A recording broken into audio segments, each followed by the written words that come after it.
an example of just the type of work that we do. I could have chosen so many things, but helping the NGOs raise money is one of the important things that we do. So you might see this sort of thing, which either is making people aware of a problem, or else just letting people know what their activities are. So we're really busy. We don't like to talk about our work to other NGOs because we're afraid that they'll try to join us too. They'll try to give us work, and we're tapped out at what we're doing currently. And to give you an idea of how much of the problem we alone are able to solve without some more help from the industry. If I knew how to do this, I would have started with Google. So you get Google Earth. I would have started and get an animated GIF coming in. So you started at the world, then you came into Europe, and then you focused in on France and Paris, and you end up here in the 11th arrondissement of Paris. Because for all the work that we're doing, we're basically serving the humanitarian organizations located in the 11th arrondissement of Paris. So there is a lot more work to be done. We need a lot more scalability to what we're doing, and that's how we came to talk to the CNGO. And with Reinhard, we need to do, there's so much more to be done. 3 NGOs came over yesterday, the International Federation of Human Rights Leagues, Doctors Without Borders, and Ashoka, to just make the plea for helping them translate more of their important documents. But we want to go even further than that.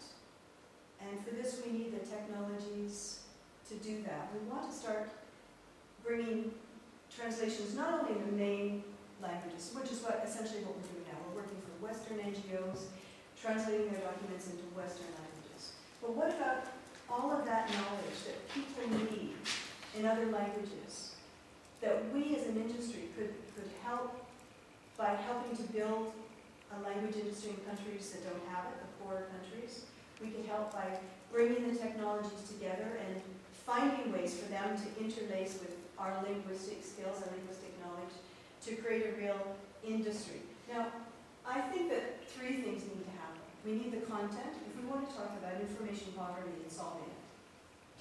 We need content, open source. We need the new technologies, and obviously we need us. We need translation. I think those 3 things bring us to Localization for All. And the reason I'm talking to you is because we're the ones who are placed at the conjunction of all of those things.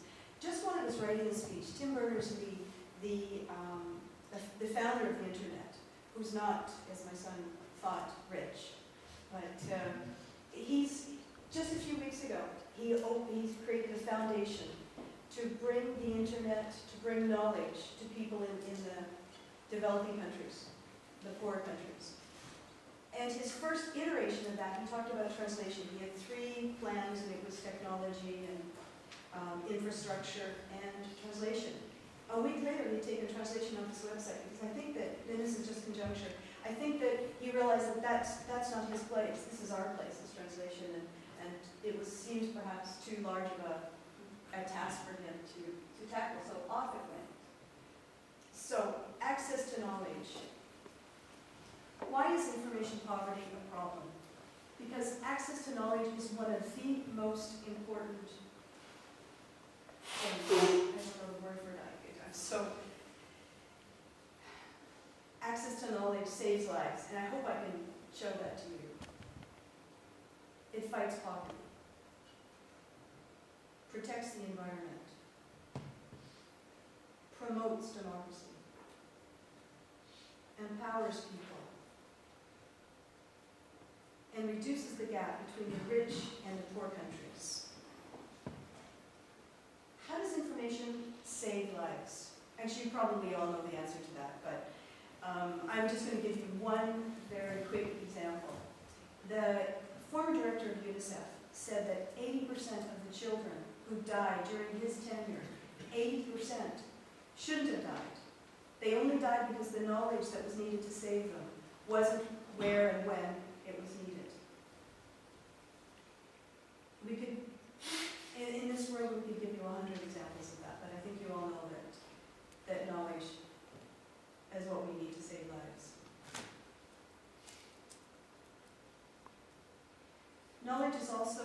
has also been referred to as a neglected arm in the fight against poverty. And I found this in the Asian Development Bank said, to break the cycle of poverty, access to information and knowledge is the most critical factor.